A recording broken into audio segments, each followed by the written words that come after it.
everyone, welcome to my YouTube channel. My name is Jill, otherwise known as the Enlightened Target, and this channel is devoted to narcissistic abuse awareness and recovery, parental alienation, complex post-traumatic stress disorder, and anything and everything associated with those three main topics. Today's video is requested from one of my subscribers. Her name is Julia. But I know that this is a topic that so many of us struggle with and struggle to understand. Today we're talking about the covert narcissist and cheating. Why do they do it, and how do they manage to successfully blame the other party for the affair when and if they're caught, to the point that we actually sometimes believe them. Covert, or the vulnerable narcissists, they're sneaky. Oftentimes so much more difficult to discover and understand what and how a covert narcissist operates, because overts are so bold and, out in the open with their entitlement and their superiority issues. Coverts don't publicize their desires. They are very, very careful about managing their public persona. They are very much concerned about their reputation and usually want to give the impression that they're a very good, moral, and decent person. However, at the heart of who they are as a human being are the same, whether a covert or an overt narcissist. So although their strategies may look very different and their reasoning may be confusing, they both truly think and feel the same way. When you're trying to figure out things that a covert narcissist does, it's best to define the things that we know are true about narcissists in general, because the coverts are so manipulative, secretive, and careful about hiding who they actually are. Sometimes I think it's just important and a necessary step to lay out the facts about narcissists and then try and connect the dots, how the covert behaviors match up with these core traits and why and how they can so easily manipulate us into thinking differently. So what do we know to be true about all narcissists? First, the most important thing in the world to them is obtaining narcissistic supply. They believe that they are special and deserving to be treated as such. They are entitled, they lack empathy, and they are exploitative. The 3 E's: entitled, lack empathy, and exploitative. 3 E's, or the triple E. Now, while an overt narcissist will be out in the open with these behaviors, a covert will not be. This is why you will always hear me saying that you can never ever trust a narcissist's words, whether an overt or a covert. You can and should only judge them on patterns of behavior, because what else do we know to be true about a narcissist? They are pathological liars. If you are listening to their words and wondering why you're confused, this is why. Nothing that comes out of their mouths should be viewed as even an option for where to obtain the truth and honesty. Beyond just being, blatant lying, they're also gaslighting, blame shifting, projecting, deflecting, and so many other psychologically abusive maneuvers. So my first tip here is, if you are ever going to understand anything that is factual, honest, and truthful when it comes to a narcissist, you must only make your judgments by patterns of behavior. The narcissist's words mean absolutely nothing and are usually flat out lies or psychological manipulations. You just can't trust what they tell you.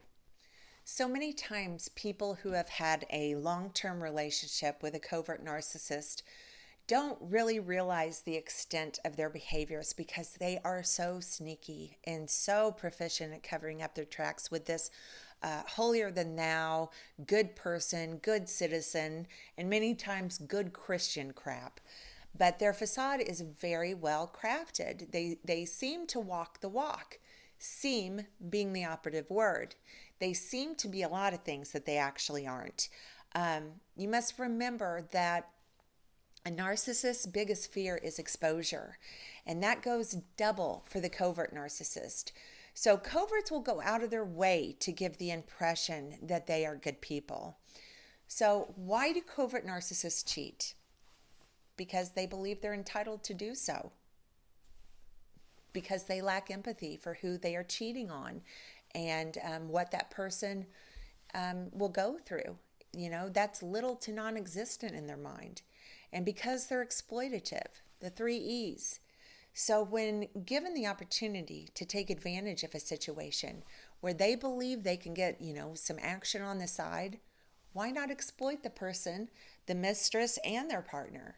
Remember, they believe that they are special, and coverts particularly believe that they are special, but so underappreciated and valued and acknowledged for this uniqueness.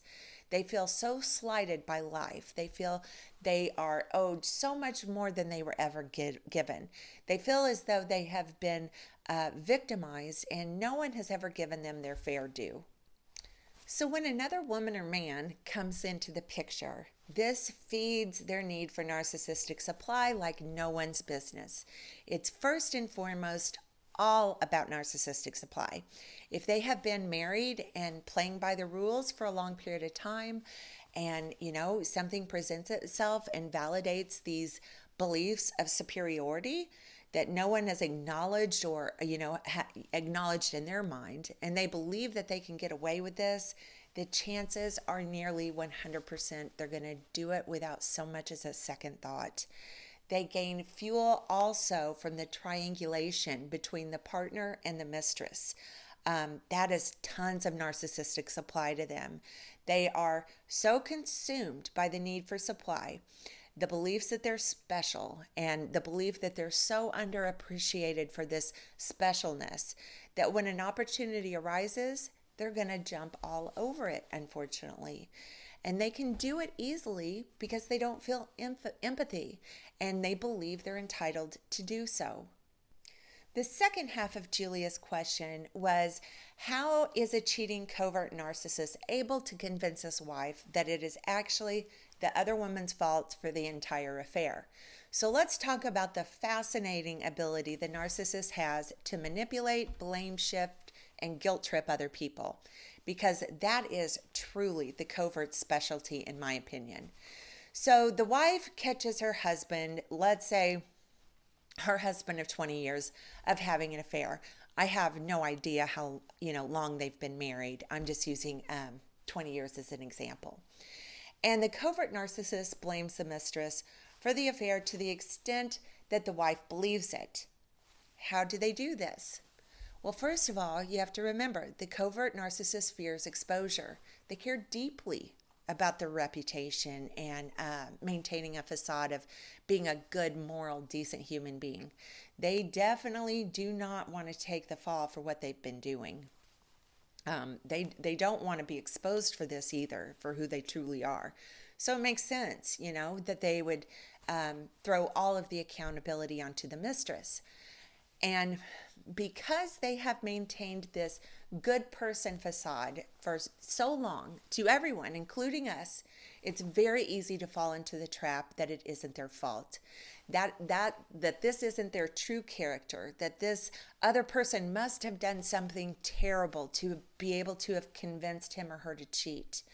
The narcissist is looking head on at losing a primary source of narcissistic supply, you, and being exposed for who they truly are. So of course they're going to lie. They're going to, try and manipulate your perceptions of them for their benefit. The last thing they're going to want to do is lose you, be exposed, and have to take accountability for their horrible behaviors. The truth just isn't in these people. They will lie about things that don't even matter. So you can bet they will lie their heads off when this much is on the table for them to lose. You should also be aware that they will many times manipulate your empathetic qualities in all of this too, in order to further confuse you, and in effect, make you feel guilty or even somewhat accountable for their transgressions. I have seen this happen time and time again. A narcissist will cheat, the partner will find out, and by the time it's all said and done, the victim has taken accountability for the affair. That is how good these people are. And they'll say all types of things in order to get us to do that. They'll say things like, well, you didn't make me feel loved the way I need, or you weren't giving me enough attention or sex, so, therefore it's your fault. Or they might say things like, I just can't believe you would actually think this is my fault. You know me. You know what kind of person I truly am. You know I would have never done something like this unless she, meaning the other woman, tricked and manipulated me. They play so dirty on our core personality traits, our empathy, compassion, generosity, kindness, and our naivete. They know that we don't think like they do. They know we're looking for answers beyond what is just the simple truth, which is that they're selfish and entitled, and they did it because they could, and they don't care how it affects anyone else. They only care that they got caught. But they know that that is a foreign concept to people like us. They know that we would have a terrible time comprehending that people actually think like that, not to mention our own husband or wife. They know how to manipulate us better than we give them credit for. The other how do they get us to actually believe this crap is probably the biggest one. And that's because we desperately don't want to believe the truth. Deep down somewhere in our gut, we know the truth, but we just don't want to believe it. We actually really do love the narcissist. And we couldn't imagine doing to them what they've done to us. So believing the lie that it's the other woman's fault keeps us from having to deal with the reality and the inevitable cognitive dissonance that we're likely to be experiencing just with the knowledge that they've cheated. Cognitive dissonance is a distressful and very, very uncomfortable state of mind. And the mind and the body do not enjoy it. So we're wanting to desperately reconcile those thoughts, and believing the lies are the easiest route to relieve it. Also, don't forget you're in a trauma-bonded relationship. This isn't a normal love relationship. So that's another huge factor to take into account when trying to comprehend how this happened. You have a physiological and a biological dependency on this person. Trauma bonds are like drug addictions, and when you're confronted with an infidelity, your cognitive dissonance and your trauma bond kick into high gear to save and solve, many times subconsciously. And all of these things are factors. So when you're trying to understand how were they able, actually able to convince us of this version of a reality, it's because of their manipulations and also because of our desire not to accept the truth. Okay, that's going to do it for today's video. If you liked this video, please give it a thumbs up and please subscribe to my channel. I'll be putting out at least 2 videos a week. Also, I would love to hear your thoughts or experiences about covert narcissists and cheating. Maybe we can get some really good dialogue going on in the comments below. So much of healing is sharing our stories. Also, please share this video. I would really appreciate that. That's how we're going to spread the word about this channel. Thanks so much for your support, and thanks for watching.